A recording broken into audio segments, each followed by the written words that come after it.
Welcome to my channel sequence study. आज हम कर रहे हैं प्रैक्टिस पेपर 2। ये आप अपने आप से करो इसका अनसीन पैसेज। अगर कोई लाइन नहीं समझ में आती है तो आप मेरे से कह सकते हो, तो मैं आपको एक्सप्लेन कर दूंगी। पहले अपने आप से ट्राई करो और इसके आंसर्स मैं आपको बता देती हूँ। अपने आप करने के बाद अपने आंसर्स लिखो और फिर मेरे से टैली करो, ठीक है ना। तो आपकी इसकी प्रैक्टिस होगी आपके अपने एग्जाम्स की। ओके, तो लेट स्टार्ट। पहले स्टार्ट करते हैं। देखो, ये जरूर करिए ये प्रैक्टिस पेपर। साथ में से एक तो आपको प्रैक्टिस हो जाती है कि एग्ज़ाम में किस टाइप का पेपर आने वाला है, और आप अगर ऐसे इस टाइप का जरूर रिपीट हो जाती है। इसमें जैसे बीबीसी में से कोई भी क्वेश्चन आ जाता है, सो कर लो। आप आंसर द फॉलोइंग क्वेश्चंस। देखो, इसमें पहला जो है ना फर्स्ट पार्ट का आपका ऑप्शन आएगा बी वाला, ठीक है। अगला है व्हाट इज़ प्रोफेसर एंडरसन्स टोन। तो देखो, इसमें टोन पूछी है, तो टोन में बताएंगे ये डिडक्टिव है या वो है इन्फॉर्मेटिव है। दोनों कह सकते हो आप वर्ड। इन्फॉर्मेटिव टोन वो होती है जिसमें कोई इन्फॉर्मेशन प्रोवाइड करता है कि भाई ये बात है, इस चीज़ का इसमें क्या इन्फॉर्मेशन दी गई है कि भाई ये फंडामेंटल पिक्चर से देखें कि जो बनाया गया है वो एक मेटल नहीं है। हम उसको मेटल नहीं कह सकते क्योंकि इसमें दे रखा है कि पैसेज में कि एक ऐसी चीज़ बनाई गई जो ना मेटल है ना वो प्लास्टिक है। प्लास्टिक की तरह तो उसकी प्लास्टिक की तो क्वालिटीज़ है कि फोल्ड हो जाता है, मुड़ भी जाता है। हम उसको मतलब मोड़ सकते हैं, हर किसी भी शेप में कर सकते हैं। और मेटल की ये प्रॉपर्टीज़ दे रखी है इसमें कि ये जो है इसमें तो इलेक्ट्रिसिटी पास हो जाती है, ठीक है ना। जैसे प्लास्टिक में से नहीं होती तो इसमें से इलेक्ट्रिसिटी पास हो जाती है। तो दोनों की क्वालिटी से बना हुआ एक मटीरियल है जिसकी बात हो रही है। तो इसको डिटेक्टिव को भी ये कहते हैं कि कोई इन्फॉर्मेशन दी जा रही है, एजुकेशन इन्फॉर्मेशन अगर दी जाती है तो उसको डिटेक्टिव भी कहते हैं। तो आप दोनों वर्ड में से कोई भी याद रख सकते हो कि अगर इन्फॉर्मेशन दी जा रही है एजुकेशन के ऊपर तो आप उसका इन्फॉर्मेटिव भी कह सकते हो। अगला है कंप्लीट द सेंटेंस। तो उसमें यह आएगा an assumption about conducive materials that a new material has proved wrong is that atoms are mixed up and not in order. तो ये एजुकेट दी जा रही है कि एटम्स जो है इसमें जैसे कि मेटल्स के अंदर बिल्कुल लाइनअप होते हैं, स्ट्रेट होते हैं, जुड़े हुए होते हैं कि जिससे कि करंट एकदम पास होता जाता है। तो इसमें atoms are mixed up and not in order, ठीक। और जो सिनोनियम्स है वो ये है, एक तो है हमारा सिनोनियम ये बी वाला, और एक ही हमारा ये डिफरेंसेस एंड डिसिमिलैरिटीज वाला, ठीक है ना। नेक्स्ट आएगा हमारा जो क्वेश्चन है based on the reading of the passage examine in about 40 words the two ways in which the new material promises to revolutionize electronics. ये इसका आंसर ना पीछे दे रखा है, आप इसको मैं आपको बता देती हूँ। The material can withstand being bent. हाँ, तो इसमें देखो रेवोल्यूशनाइज में मतलब ये है कि कैसे रेवोल्यूशनाइज कर दिया उसने, कि जो मटेरियल बना वो कैसा है, वो ये है कि वो विथस्टैंड कर सकता है, बेंट अराउंड कर सकता है, ये सब काम कर सकता है ना। तो इस तरह से आपको ये आंसर आ जाएगा। और जो उसके बाद नेक्स्ट वाला है, नेक्स्ट है what message does the paragraph convey regarding the traditional materials hitherto used in manufacturing produce.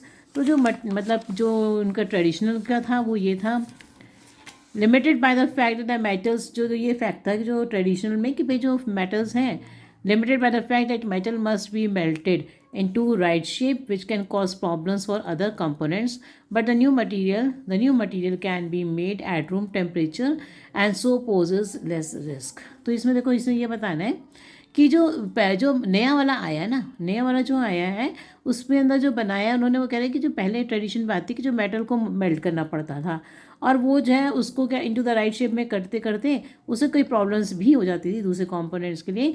But जो नया मटेरियल है उसको हम रूम टेम्परेचर पे ही क्या कर सकते हैं, can be made at room temperature and so poses less risk. उसको वो जो है लेस रिस्क देता है, ठीक है। तो ये आएगा उसके, आप उसको उस आंसर का लिख सकते हो आप, ठीक है।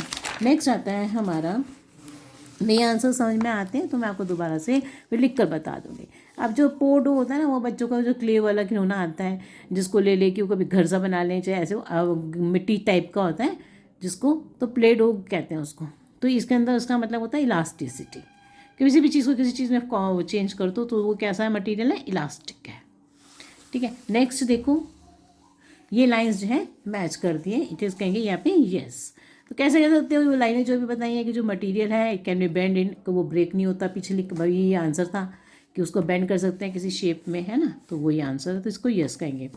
अब जो अगला वाला है उसको बताते हैं, इसके आंसर्स डिस्कस कर लेते हैं। अगले वाले के देखो आंसर्स जब आप करोगे तो in paragraph 2 the author has defined और ग्रोइंग आएंगे वर्ड्स। उस नेक्स्ट का आएगा हमारा इसका गेन्स आएगा, ठीक है ना। उसके बाद है बी वाला, the rate and the growth, ये वाला आएगा हमारा बी वाला ऑप्शन। तो जस्टिफाई करना है the projected growth in the population of the aged in India by the mid of the 21st century is not a good sign for the country. देखो good sign क्यों नहीं है, वो कह रहे हैं कि जो मतलब एडल्ट बच्चे जो बूढ़े लोग हैं वो तो ज़्यादा हो जाएंगे और बच्चे कम हो जाएंगे। क्यों हो जाएगा, क्योंकि देखो फर्टिलिटी रेट कम हो जाएगा। अब तो एक एक दो बच्चे हो रहे हैं, और पहले जो है बच्चे बहुत सारे होते थे। और क्या कहते हैं, अब क्या हो रहा है कि जो उनकी जो है बड़े उम्र के लोगों की उनकी मतलब उनकी हेल्थ का बहुत ध्यान दिया जा रहा है। वो मतलब उनकी हेल्थ जो है मतलब क्या होती है, ठीक है, तो उनकी एज तो बढ़ रही है, मतलब बीमार कम होते हैं, जल्दी उनकी मॉर्टेलिटी रेट कम हो गया है। तो उससे क्या हो रहा है कि जब वो बूढ़े जो हो जाते हैं मगर उनकी जो है वो कमाते तो है नहीं, तो इकोनॉमिक डिपेंडेंसी हो जाती है ना। तो इकोनॉमिक डिपेंडेंसीज विल इंक्रीज, तो इकोनॉमिक डिपेंडेंसी इंक्रीज हो जाती है क्योंकि उनकी दवाइयों का खर्चा बढ़ेगा और कुछ इनकम उनकी कुछ होती नहीं है, तो वो कहते हैं economic dependencies will increase. Which of the following is valid, तो ईस्ट नॉर्थ ये वाला आएगा ऑप्शन। उसके बाद in front from the passage by the elderly women, तो एल्डरली वुमेन के लिए भी यही बताना है कि elderly women are the most vulnerable group, क्योंकि देखो ज़्यादातर क्या होती है ना, बूढ़ी औरतें वो कुछ नहीं करती थी ज़्यादातर पहले जो थी, तो वो क्या है वो उनकी ऊपर उनकी वजह से क्या होगा, उनकी इकोनॉमिक डिपेंडेंसी बढ़ेगी क्योंकि उनकी कुछ इनकम नहीं है। और दूसरे नंबर पर जब उनकी इनकम नहीं है तो साथ में जो है उनकी मेडिसिन का खर्चा बढ़ जाता है, तो वो क्या हो जाता है ना, वो क्या हो जाता है, ग्रुप डिपेंडेंट हो जाता है, तो उससे इकोनॉमी में फ़र्क पड़ता है। तो ये आएगा क्योंकि जब कमाने वाले कम हो और ज़्यादा खर्च करने वाले तो अपने आप ही क्या होगी, ग्रोथ कम होगी। तो had a direct relation with the economic dependency due to loss of income and increase health care expenditure, तो हेल्थ केयर एक्सपेंडिचर बढ़ेगा जब ज़्यादा बूढ़ी औरतें होंगी और क्या कहते हैं उनकी दवाइयों का खर्चा बढ़ेगा। और ज़्यादातर ये देखा गया कि पुरानी जो बूढ़ी औरतें थी वो कुछ नहीं करती थी, है ना। तो इन्फर फ्रॉम द पैसेज हो गया, infer how the information paragraph 7 is related to the information paragraph 6, both deal with family systems and the change which is taking place. तो दोनों में बताया कि जो भैया ट्रेडिशनल सिस्टम है वो था कि बूढ़े को मतलब लोगों को घर पे रखा जाता था, मतलब बूढ़े लोग ज़्यादा घर पे रहते थे और उनके मतलब डिपेंड रहते थे वो पर। अब क्या हो रहा है ना, लोग उनको कहीं पर छोड़ आते हैं, ओल्ड एज में छोड़ आए और खुद लोग अर्बन उसमें चले जाते हैं, शहरों में चले जा रहे हैं लोग। तो मतलब सिस्टम जो है फैमिली सिस्टम बदलता जा रहा है। अर्बन में वो मतलब शहरों में लोग जा रहे हैं गांव से, वहाँ जाके काम करने लगते हैं पैसों के लिए। उसके बाद आ गया हमारा ये बाय 2050 वाला, ठीक है। अगर आपको ये समझना है पैसेज तो मुझे आप लिख सकते हो, मैं समझा दूंगी आपको दोनों। आप देखो इसमें से आ जाओ, थैंक यू, तो इसमें क्या आएगा ना, आर रिक्वेस्टेड, ठीक है। नेक्स्ट आएगा जो है क्या गलती है, प्रेज नहीं आएगा, प्रेज्ड आएगा। नेक्स्ट वाले में about winning the player of the match award, हाँ, तो ये आएगा, इसको चेंज करना है तो हाउ डू यू फील नहीं होगा, हाउ यू की जगह क्या हो जाएगा, इधर आ जाएगा ना, how he felt about winning the player, about winning the player of the match award, ठीक है। तो ये आएगा इसका चेंज करके। नेक्स्ट आएगा देखो,